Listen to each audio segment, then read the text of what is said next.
Quando o culto estava ainda para começar, eu peguei um pedacinho de conversa do pastor Rogério com a Tereza. E ele dizia assim para a Tereza, que hoje ninguém mais quer saber de Jesus.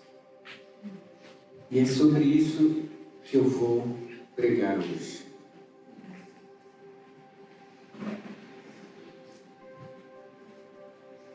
O título da minha mensagem é Avivamento. De vez em quando a gente ouve falar nas igrejas do avivamento, que os cristãos querem um avivamento, que os pastores estão atrás do avivamento, que os pastores estão desejando um avivamento, que a liderança da igreja quer um avivamento. E muitos, se vocês pegarem biografias de pastores, até daqui de Campinas, vocês vão ver que as pessoas escrevem um grande avivalista, se referindo a algum pastor de alguma igreja grande aqui de Campinas. Um grande avivalista. Mas será que é isso mesmo? Será que esse é o desejo realmente dos cristãos? Será que esse é o desejo dos pastores e líderes? Será que esse tem sido realmente uma obra que tem sido realizada na igreja do Senhor? Será que nós estamos vendo tempos de avivamento? Será que nós estamos em tempos em que as pessoas acordaram para a necessidade de um avivamento? Sinceramente, irmãos, o relatório que o pastor Rogério estava fazendo para Tereza é verdadeiro. Ninguém quer mais saber de Jesus. O que os crentes estão buscando? O que os crentes estão fazendo? Esses que se chamam pastores avivalistas, como tem sido o comportamento deles para que esse avivamento aconteça? Como tem sido? Pega a biografia de um pastor, como que ele tem se comportado para que esse avivamento ocorra? Tem ocorrido algum avivamento nessa cidade? Eu vejo aglomerações de crentes para ver um espetáculo, para ver alguém que vai falar diferente, mas eu não estou vendo nenhum avivamento. A minha geração ainda não assistiu um verdadeiro avivamento. E grandes avivamentos aconteceram na igreja primitiva. E eu vou contar para vocês de uns tempos, de 300 ou 400 anos para cá. Nós tivemos um avivamento no século XVIII, de 1700 a 1800, um grande avivamento na Inglaterra. O Senhor levanta John e Charles Wesley. Aquilo foi um avivamento. Um homem que orava 4, 5, 6 horas por dia, levantava às 4 horas da manhã, e assim que as fábricas abriam, ele ficava na frente das fábricas falando do Evangelho do Senhor. E milhares de pessoas foram salvas. E ele foi um grande avivalista. Eu sei disso. Porque ele foi perseguido. Ele foi proibido de pregar nas igrejas da Inglaterra. Ele foi perseguido. Isso é um sinal de que ele estava servindo só ao Senhor e a ninguém mais. Era um homem que se dispôs até os 89 anos a servir ao Senhor. E milhares de pessoas, durante todo o seu ministério, que foi extenso, 40 ou 50 anos de ministério, milhares de pessoas se converteram ao Senhor e viveram vidas santas na Inglaterra. E depois a igreja que acabou se chamando metodista, e ele só deu um outro nome, porque ele foi expulso da igreja anglicana. Ele não podia pregar nas igrejas, ele pregava ao ar livre. Na igreja que o pai dele era o pároco, ele não pôde pregar. Mas um lugar ao lado da igreja, que era um cemitério, onde se enterravam os crentes, ele pregava em cima do túmulo do pai, porque ali deixava, ao lado da igreja. Dentro da igreja não. Várias vezes ele foi pregar no local, incendiaram o local, derrubavam os lugares onde eles estavam, e eles não podiam então estar ali. Então eles estavam ao ar livre. Milhões de pessoas foram salvas e se converteram verdadeiramente. John Wesley e seu irmão Charles, com a música, foram grandes avivalistas. Isso é um avivamento. Isso aconteceu no século XVIII. Mas não foi o maior avivamento. Teve logo em seguida, no século XIX, um advogado que frequentava uma igreja tradicional, mas que seu coração pesava. Um dia, no meio do intervalo do seu trabalho, ele foi num jardim debaixo de uma árvore e ficou ali pensando no Senhor. E o Senhor o levantou. Charles Finney teve um ministério também longo. Mais de 100 mil pessoas se converteram no ministério de Charles Finney. Mais de 100 mil pessoas se converteram, porque ele ouviu a voz do Senhor e ele se levantou para servir ao Senhor. E ele foi e serviu ao Senhor. Conta-se uma vez que ele foi numa cidade no estado de Nova York, uma cidade chamada Governor, e ele pregou durante algum tempo nessa cidade. E a história conta que durante 6 anos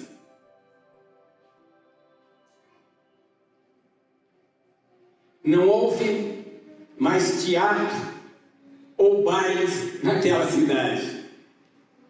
Tão emocionados as pessoas ficaram com a palavra do Senhor e servir ao Senhor, que todos os prazeres foram deixados de lado, todo o entretenimento foi deixado de lado naquela cidade. Isso é um avivamento. Mas o maior deles aconteceu no começo do século, e eu digo que é o maior, porque foi um avivamento de apenas 9 meses. Em 1904 até 1905, começo do século passado, do século XX.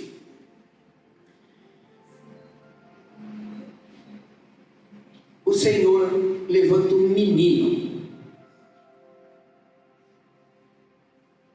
adolescente, e esse menino ora por 13 anos. Ele e seus pais frequentavam uma igreja que tinha incredulidade, incrédula, uma igreja de pessoas indiferentes, pessoas que não estavam nem aí, escutavam a palavra, entravam por uma porta e saía pela outra, ou seja, entrava por ouvido e saía pelo outro, e não modificava a vida nenhuma. Eles eram indiferentes à palavra de Deus. Irmãos, a igreja de hoje é assim. E o Senhor levanta esse rapaz. E por 13 anos ele ora por um avivamento no país dele, o país de Gales. É um paizinho pequeno. É um principado que faz parte do Reino Unido. O Reino Unido é formado pela Grã-Bretanha, é formado pela Inglaterra, pelo país de Gales.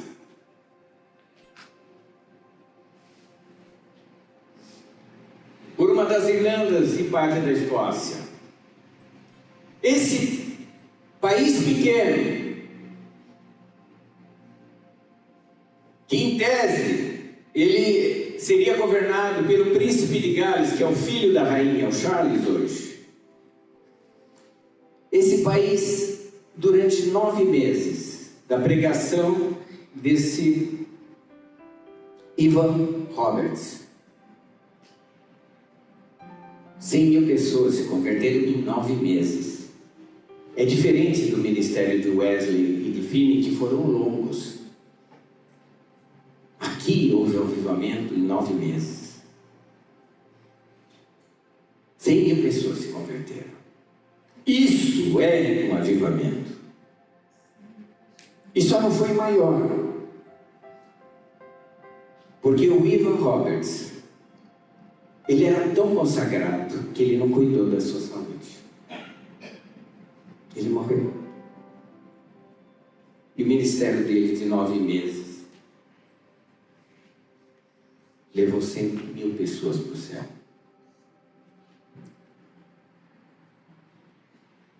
Esse é o maior avivamento. Curto e que alcançou muitas vidas. Esse avivamento, irmãos, e o de Wesley, deram origem a um outro avivamento. Logo em seguida, esse nos Estados Unidos é o chamado avivamento da Rua Azusa. Por que eu digo que ele tem influência de Wesley e influência de Evans? Pelo seguinte: isso aconteceu numa igreja metodista episcopal africana nos Estados Unidos. Ou seja, os seus membros eram todos pessoas negras que tinham ouvido falar do avivamento de Evans, e eles eram metodistas, ou seja, eles seguiam a linha de Wesley. A igreja metodista nos Estados Unidos, quando entra, ela é obrigada a mudar de nome, porque a Inglaterra, os Estados Unidos estavam se separando da Inglaterra, independentes da Inglaterra. Então, quando ela entra nos Estados Unidos, fala: vocês têm que dar outro nome e tem que registrar aqui nos Estados Unidos. Então, ela passa a ser igreja metodista episcopal. E nessa igreja, durante 9 anos, de 1906 a 1915, nós tivemos centenas de milhares de pessoas convertidas. E como isso aconteceu? Um homem se levanta em oração e convoca a igreja para orar. Iam orar em vários horários e oravam por um avivamento. E o avivamento veio e aconteceu. O que é esse avivamento? O que é realmente um avivamento? Ou o que não é um avivamento? Eu vou dizer para vocês o que não é. Não é aumentar a membresia da igreja. Você pode aumentar a membresia e você ainda não tem um avivamento. Tem igrejas cheias que nem 5% é salvo. Lotadas. E os pastores se acham grandes, porque estão oferecendo aquilo que as pessoas querem, mas não é aquilo que Deus quer. Mas aumenta a membresia, aumenta o dízimo. O aumento do dízimo não é avivamento. Aumento da arrecadação, às vezes é objetivo só do pastor, mas não é avivamento. Não é pintar a igreja, colocar fundo preto. Tem igrejas que estão sendo avivadas agora com pintura preta. Vocês já viram? Monte de igreja. Isso não é avivamento, irmãos. Isso é apenas mudar a cor. Você pode pintar a onça de outra cor, mas ela vai ser onça. Pintura igreja em forma de teatro, em forma de cinema, cortinas em forma de grandes espetáculos, não é avivamento. É apenas cortina, é apenas pintura. Dançar na igreja é apenas dança. Formar uma banda com os melhores músicos da cidade, com grandes cantores, instrumentistas, trazer todos os cantores gospel, também ainda não é avivamento.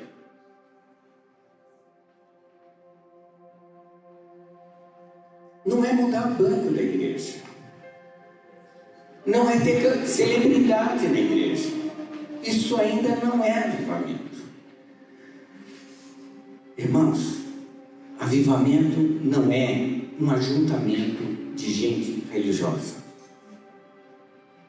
não é ajuntamento de pecadores que não se arrependeram. Isso é apenas ajuntamento. Jesus certa vez fala para os judeus que ele, aliás não foi Jesus, foi no Antigo Testamento, que ele fala: eu odeio o ajuntamento que vocês fazem, o sacrifício que vocês fazem, porque não são para mim.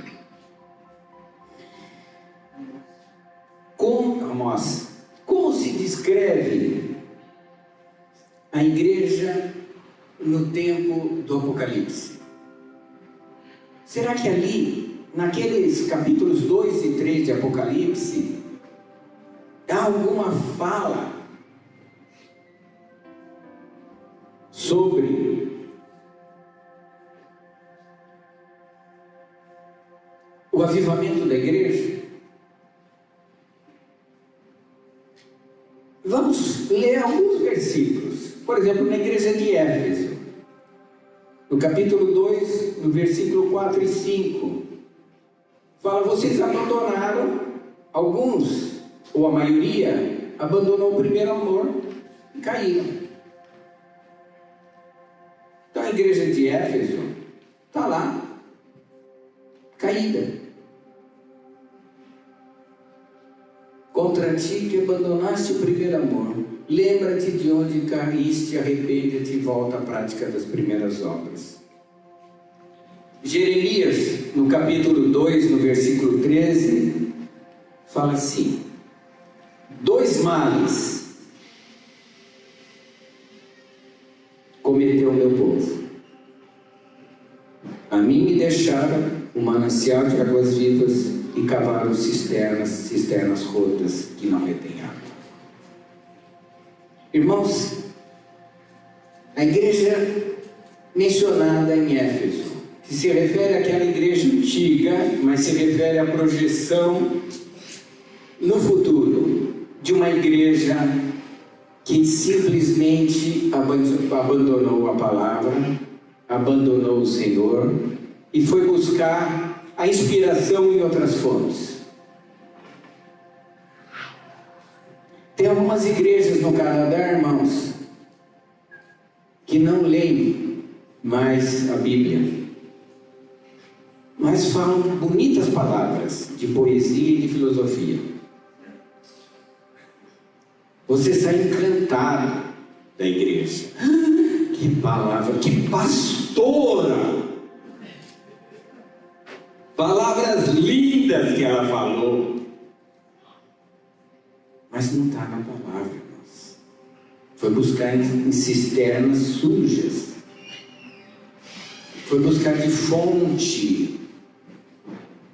Irmãos, a fonte humana nunca é confiável. Mesmo que eu cite vários filósofos aqui, nenhum deles é confiável. Nenhum. Mas o Espírito Santo é confiável. Toda palavra inspirada por Deus é útil para o ensino, para a educação, para a exortação, para a disciplina do homem. Essa palavra é boa. Mas qualquer outra palavra que eu usar aqui na frente não serve para vocês. Não serve para a igreja. Mas tem sido usada nas igrejas, palavras de outras fontes. Você acha que vai haver um avivamento assim? Fora da palavra? Não vai. A igreja de Éfeso está sofrendo por falta da boa palavra do Senhor. A de Esmirna, que está no versículo 9 do capítulo 2, diz: conheço a tua tribulação, a tua pobreza, a blasfêmia dos que a si mesmo declaram judeus e não são, sendo antes sinagoga de Satanás. Essas pessoas se declaram judias, mas não são. Por que usa o termo judeu? Abra lá em Romanos capítulo 2, 28. E Paulo usa essa mesma expressão. Romanos 2,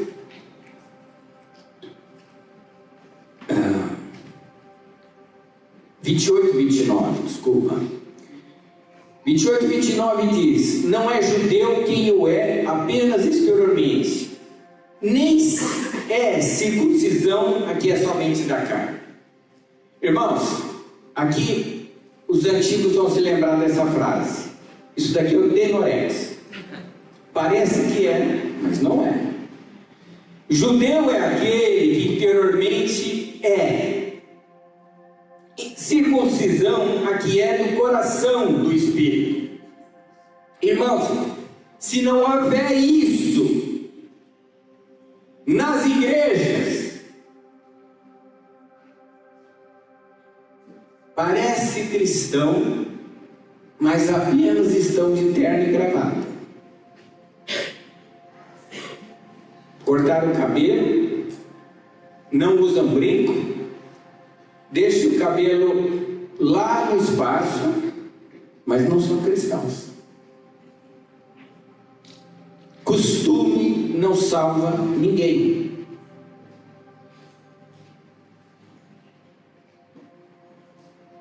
Vocês entendem que não é roupa, não é corte na carne que te faz circunciso, mas é mudança de coração. E Apocalipse chama isso sinagoga de Satanás. É muito forte, irmãos. Gente que parece ser, mas não é. Você pode, não é seu gosto usar brinco, não use, mas isso não te faz um cristão. Mas se você é uma cristã e quer usar uma roupa diferente, use, desde que não seja indecente. Você entende isso? Que não é o traje que te faz cristão, nem o corte no corpo que te faz. Fora disso, irmãos, é sinagoga de Satanás. É grave isso. Paulo usa essa expressão. Depois nós temos a igreja, lá no capítulo 2, versículo 14, de Pérgamo, de uma igreja que sustenta a doutrina de Balaão. A doutrina de Balaão, irmãos, é uma doutrina que levou os judeus a pecarem e a se desviarem da palavra. Deus já havia falado: vocês não se casam com mulher estrangeira. Mas daí Balaão fez com que eles se envolvessem com mulheres estrangeiras e acabassem seguindo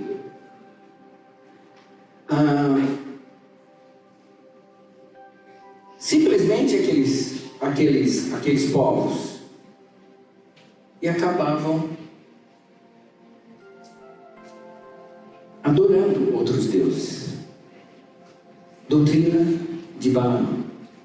A doutrina de Balaão, irmãos, até hoje ela entra na igreja.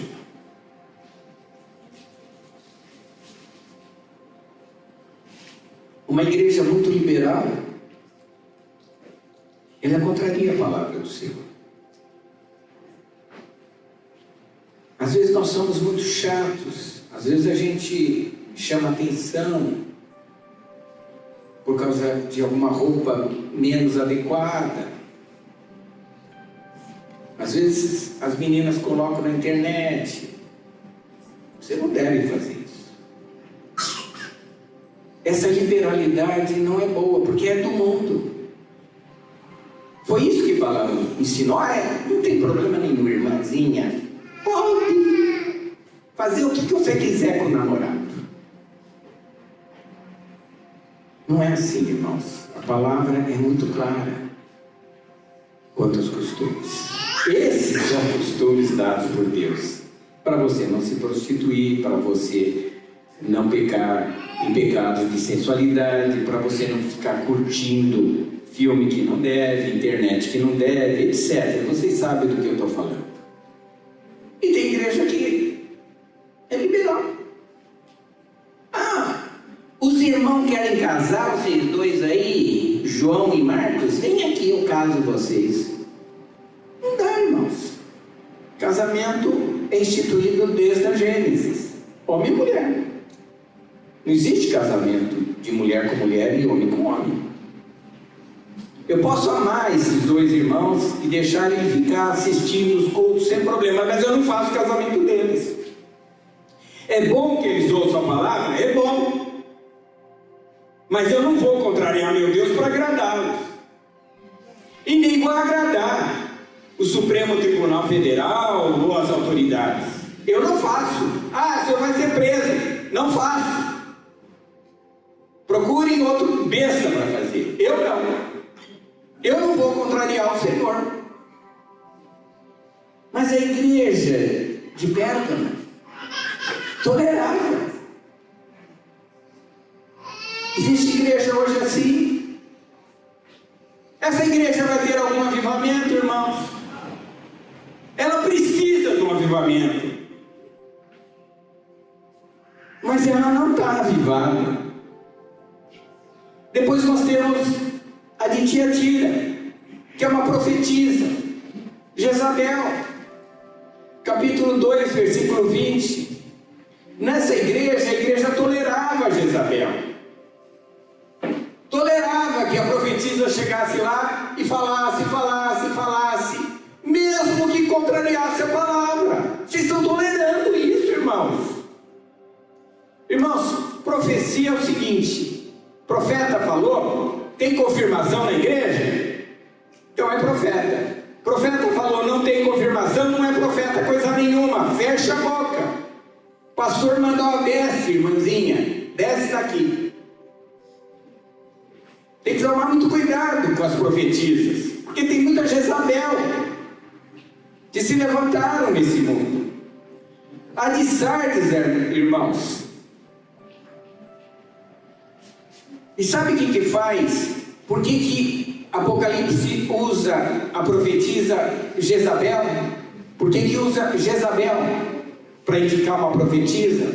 Porque Jezabel não era profetisa. Por que usa Jezabel?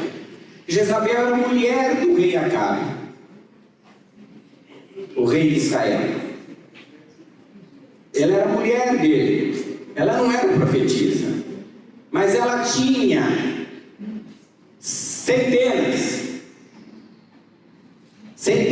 de sacerdotes de Baal, que era a religião dela. E ela mantinha esses sacerdotes. E vocês sabem da passagem. Elias acaba com esses sacerdotes. E o que ela faz, a Jezabel? Ela manda um recado para Elias. Fala, olha, eu vou matar você. E Elias foge. Elias foge. Irmãos, a Jezabel é colocada aqui como profetisa, embora ela não fosse profetisa, porque ela confronta os verdadeiros profetas. É uma mulher, uma pessoa, pode ser homem, que está na igreja apenas para confrontar os profetas verdadeiros. Ela vai dizer assim para os irmãos: ah, o pastor disse isso, mas não é bem assim. Eu recebi uma revelação, meu irmão, que você... Isso é bobagem, não é para você essa palavra que o Gilberto trouxe. A revelação é outra para você. E te passa a revelação. Por isso que ela aparece aqui, porque ela confronta o verdadeiro profeta, como Jezabel confrontou Elias. A igreja de Filadélfia tem o mesmo problema da igreja de Esmirna. Tem pessoas que se declaram judeus e não são. Essa é a igreja menorzinha do Apocalipse, a Filadélfia. E ela também tem a sinagoga de Satanás lá. Se dizem judeus, mas não são. E eu pulei a de Sardes, que é uma igreja que contaminou as suas vestes. Ah, como que você contamina as vestes? É fácil. É só você ouvir a palavra e não segui-la. Tiago, capítulo 1, 23. Você ouve, mas eu não quero seguir. A minha vida está boa, pastor, por que eu vou seguir? É a igreja de Sardes. Irmãos, Paulo usa uma expressão que está no capítulo, acho que 5, da segunda carta de Coríntios, que eu gostaria que vocês meditassem, como quando eu vi hoje de manhã, ele falou no meu coração, 5:20 da segunda carta de Coríntios: de sorte que somos embaixadores em nome de Cristo, como se Deus exortasse por nosso intermédio. Quando o pastor chamado pelo Senhor vem aqui na frente, irmãos, é com muito temor que ele vem. É com muito temor que ele vem. Ele vem aqui na frente para exortar em nome do Senhor. Então é palavra para se levar a sério. Não é porque eu estou falando. Ah, o Ricardo está falando, ou o Gilberto está falando, ou o Rogério está falando. Mas é palavra para se levar a sério. Porque Paulo fala que nós somos embaixadores, como se Deus exortasse por nós. É Deus exortando.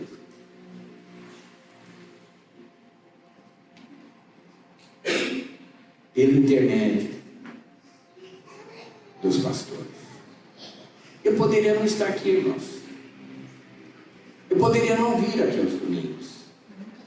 Mas ai de mim se não pregar o evangelho, como diz Paulo. Porque pesa em mim essa obrigação. E todo mundo que é chamado a pastor tem esse peso. Talvez vocês não saibam o que é isso. Porque vocês não foram chamados para ser pastor. Mas o chamado de pastor é um peso, não é um benefício na minha vida. É diferente de alguém que queira ser pastor para ficar rico. Eu não vou ficar rico sendo pastor, irmãos. É mais provável que eu fique mais pobre. Mas rico eu não fico. E a última igreja é de Laodiceia, que é uma igreja morna. Essa igreja, irmãos, é a igreja que houve um avivamento lá em Gales. É a igreja diferente para a palavra. É a igreja de gente incrédula, não crê que o Senhor faz milagre nos dias de hoje. É uma igreja que não crê que o Senhor opera. É uma igreja, irmãos, indiferente. Vem por obrigação.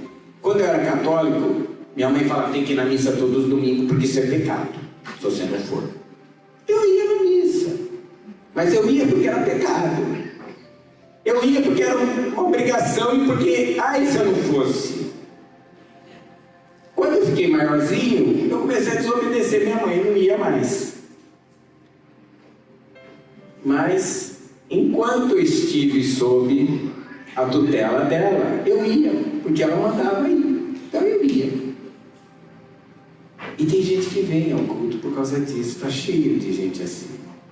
Vem porque é obrigado, vem porque, tem entretenimento, tem aquela menina que eu vou ver, tem umas conversas que eu preciso, eu sou profissional. Tem gente que escolhe igreja, irmãos, porque ele é profissional e lá ele pode ganhar dinheiro, ele pode oferecer serviço aos irmãos.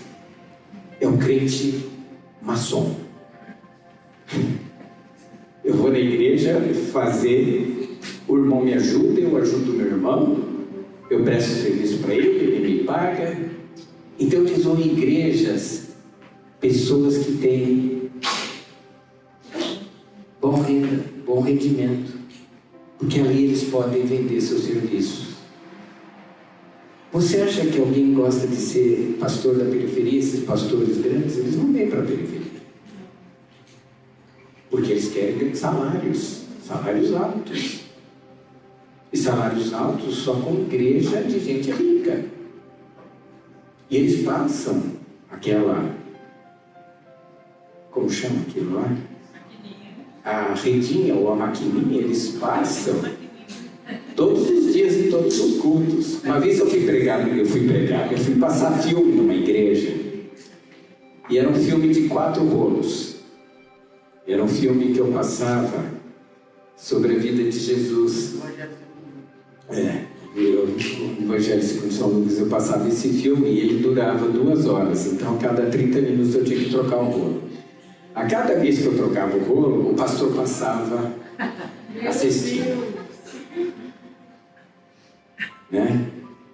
E daí, ele veio falar para o meu colega que estava comigo, ele falou assim: vai demorar porque ainda nós não atingimos o valor. Ele queria que demorasse para ele poder ficar passando a cestinha. Irmãos, tudo isso daqui mostra a situação da igreja no tempo de Apocalipse. É uma igreja que por vários motivos precisa de um avivamento. Ela precisa de um avivamento. Tudo isso, irmãos, são exemplos negativos de igreja. São igrejas que ainda não estão obedecendo ao Senhor, não estão servindo ao Senhor, não estão servindo aos propósitos do Senhor. Servem para várias coisas. Servem para reunião, para convescote, serve para várias coisas. Serve para um grande casamento, serve para um monte de coisa. Para grandes festas, para celebridades virem cantar, para celebridades ganhar dinheiro com seus sermões. Servem por um monte de coisa, mas não servem para Deus, irmãos. Pode ser grandes, pode ser bonitas, pode ser bem pintadas, pode ser cortinas novas, tapetes caríssimos, mas não serve. Eu vou dar o exemplo de uma igreja que serve a Deus. Atos capítulo 19, versículos 13 a 20. Ela serve aos propósitos de Deus. Atos 19, de 13 a 20. É uma igreja, curiosamente, em Éfeso, fundada por Paulo. Começa falando que alguns judeus exorcistas ambulantes tentaram invocar o nome do Senhor sobre possessos de espíritos malignos, dizendo: conjuro por Jesus a quem Paulo prega. O que faziam isto eram 7 filhos de um judeu chamado Seva, sumo sacerdote. E o espírito maligno lhe respondeu: eu conheço a Jesus, sei quem é Paulo, mas quem é você? Quem vocês são? E o possesso saltou sobre eles, subjugou, de modo que prevaleceu contra eles que, desnudos, ou seja, sem roupa, feridos, fugiram daquela casa. Irmãos, aqui é um exemplo de algo que parece ser do Senhor, algo que parece ser feito em nome do Senhor, algo que parece um avivamento, mas vem daí o verdadeiro avivamento. Chegou esse fato ao conhecimento de todos, judeus como gregos, habitantes de Éfeso. Veio temor sobre todos eles, e o nome do Senhor foi engrandecido. Muitos dos que creram vieram confessando publicamente seus pecados, denunciando as suas próprias obras. Muitos que haviam praticado artes mágicas reuniam seus livros, queimavam-nos diante de todos, e calculando os preços, achou-se que montavam a 50.000 denários. Isso em dias de hoje, irmãos, são 8 milhões de reais que foram queimados. Assim a palavra do Senhor crescia e prevalecia poderosamente. Isso é um exemplo de avivamento. Como se expressa o verdadeiro avivamento, irmãos? Só vai acontecer o avivamento nessa igreja, em qualquer outra igreja, irmãos, quando a nossa pregação atingir o coração das pessoas de tal forma que elas façam confissão aberta de qualquer pecado que não foi confirmado. Elas veem, você vê o que aconteceu. Só vai acontecer quando essa pessoa que eu vi abandona um ato duvidoso na vida dela. Sabe o que é um ato duvidoso? É algo que todo mundo faz, é normal, mas aquilo pesa no coração do crente. Ele fala: não, eu não posso fazer isso, eu não posso, e ela abandona. Por exemplo, um aluno crente numa sala de aula, todo mundo colando, mas ele fala: eu não posso. Todo mundo se aproveitando do patrão, deram um jeito lá no lerite, ele fala: eu não posso, eu não entro nessa. É deputado? Não, eu não posso assinar isso. É juiz? Não, isso eu me conformo fazer, não posso. Por que você não pode? Porque eu sou crente. Ele abandona todo ato duvidoso. Lembra da história de Zaqueu, em Lucas capítulo 19, de 8 a 10? Esse é o exemplo de abandonar o ato duvidoso, irmãos. Lucas 19, de 8 a 10. Esse é o verdadeiro avivamento. O Senhor manda Zaqueu descer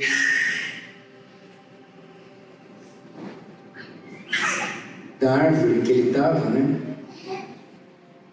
Ele é maioral dos fiscais que arrecadavam tributo. E Jesus fala: desce que eu vou almoçar hoje com você, Zaqueu. E ele desce a toda a prova e recebe Jesus com alegria. Todos os que viram isso murmuraram, dizendo que ele se hospedava como pecador. Jesus vai na casa do Zaqueu? Meu Deus!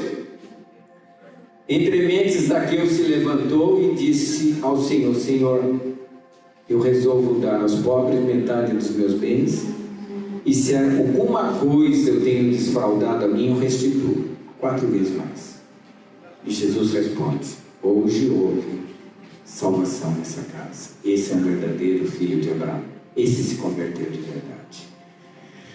Irmãos, o avivamento, ele se expressa na vida do crente por essa confissão pública, por abandono de ato duvidoso e por uma necessidade imediata de obediência ao Senhor. Que é um exemplo dessa obediência, aquela que está em Gálatas, de Paulo, em 1:15-6, ele fala: eu não consultei carne nem sangue, e obedeci ao Espírito e fui fazer a obra. Uma obediência que não depende do que a sua mulher vai falar, do que os seus amigos vão dizer. Você pensa que no começo, quando eu me converti, era promotor? Eu era zombado, até hoje sou. Promotor Bíblia. Era o meu título era promotor Bíblia. Eu podia ser um grande promotor, mas eles só lembravam que eu era um promotor Bíblia. Você entende? Pouco importa as pessoas desse mundo, irmãos. Importa obedecer ao Senhor. E Paulo diz isso em Gálatas, no capítulo 1, no versículo 15 e 16. Eu não consultei nem carne nem sangue. Ou seja, eu não consultei ninguém. Apenas fiz o que o Senhor mandou que eu fizesse. Essa é a terceira forma com que se expressa o avivamento. E a quarta é confessar Jesus abertamente. As pessoas têm que ver que você é uma crente, que você é um crente. Tem conversa esquisita? Sai de perto. Ele é crente. Confessar Jesus. Qualquer situação. Alguém está com medo ao lado de você, de alguma coisa, você fala, não, eu tenho Jesus, Ele está comigo todos os dias. Declare, declare que Jesus fez por você. E como se prepara no avivamento, irmãos? Se prepara com isso que eu estou fazendo hoje, nessa igreja. Uma reflexão profunda dos crentes sobre a necessidade do avivamento da igreja. Da igreja em geral, eu estou falando das igrejas. Da igreja como corpo de Cristo. Uma reflexão profunda. Avalie se vale a pena. Põe uma lista de prós e contras. Você vai ter que deixar muitas horas de perda de tempo com filmes, com leituras, com conversas, para ir ao Senhor buscar um avivamento. Você tem que fazer uma lista. Jesus disse que quando se vai à guerra, você olha se você tem um número suficiente de soldados, senão você não vai à guerra. Pondere, faça uma reflexão se vale a pena. Se vale a pena obedecer ao Senhor e buscar um avivamento, como esses homens que eu mencionei buscaram. Avivamento na sua vida, mas avivamento da igreja. Reflita. Está perdendo tempo aonde? Eu não posso deixar isso, pastor, porque é a minha vida. Facebook é minha vida, eu passo 5 horas no Face. Bom, então não vale a pena. Então fique lá no Facebook. O segundo modo de se preparar é um relacionamento pleno com Deus e a sua palavra. Pleno significa integral, irmãos. Buscar integralmente o Senhor.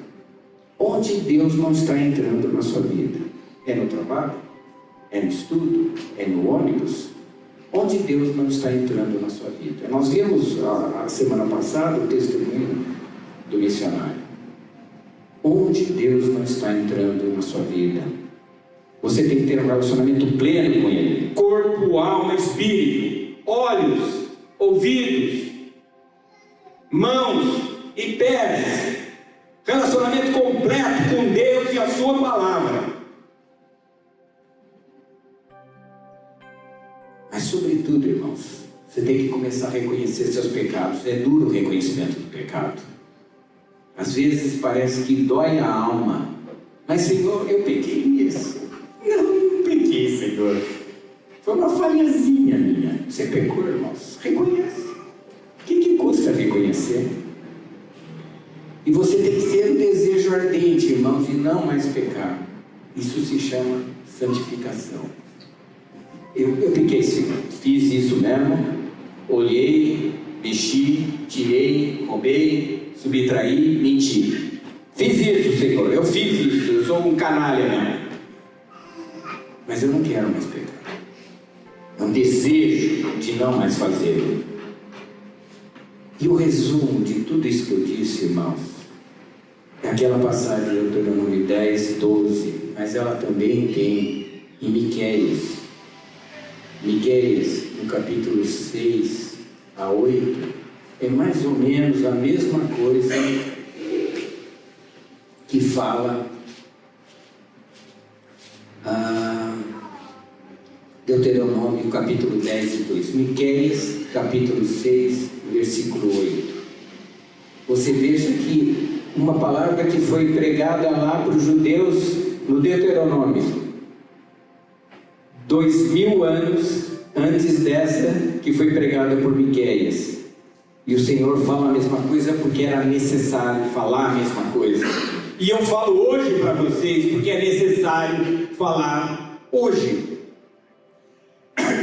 Ele te declarou ao homem o que é bom e o que o Senhor pede de ti: que pratiques a justiça, ames a misericórdia e andes humildemente com teu Deus. Esse é o resumo da nossa pregação, irmãos. E quando começa isso, irmãos? Eu vou te falar quem é que trabalha nisso, quem começa e quem é o efeito, a causa e o efeito do avivamento, irmãos. Em qualquer avivamento que aconteceu, o Espírito Santo é a causa e o Espírito Santo é o efeito. E o Espírito Santo só vem, irmãos, quando o povo de Deus se esvazia de si mesmo, tira fora tudo que não presta. Daí o Espírito trabalha. Ele é a causa de qualquer avivamento, em qualquer tempo, e ele é o efeito, porque ele enche você dele mesmo. Ele é causa e ele é efeito. 1 Pedro capítulo 2, versículo 1 a 4. Eu sei, irmãos, que eu já falei demais, mas eu vou apenas terminar para entregar a mensagem do Senhor.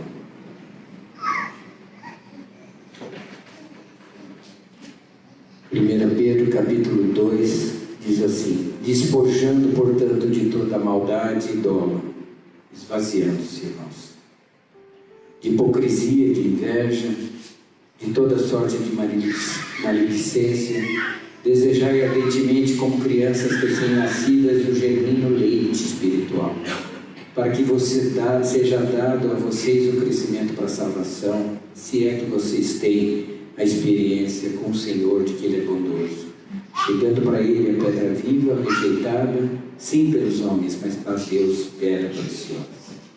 Irmãos, esvaziar completamente é despojar-se de tudo isso, irmão. Dolo é intenção ruim.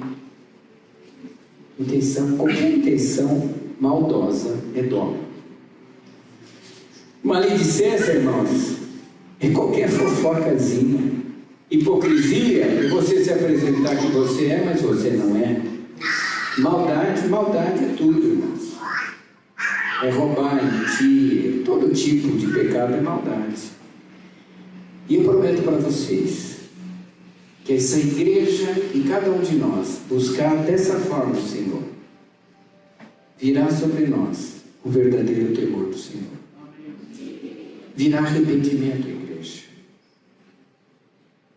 O pecado passa a ser odiado e a palavra passa a ser amada. Você passa a ter prazer a buscar constantemente o Senhor. Você que gasta 15 minutos, você não vai ficar satisfeito com isso de oração. Você vai ter prazer em estar com o Senhor o tempo todo. E o mais importante, irmãos, você vai ser sempre cheio do Espírito Santo. Eu preguei para vocês sobre avivamento. E o Senhor disse para vocês se refletirem sobre o que eu disse. Porque a genuína palavra do Senhor, nada do que eu disse foi tirado da minha cabeça, mas da palavra. Apocalipse repete 8 vezes a expressão: os que têm ouvidos, ouçam o que o Espírito diz as igrejas.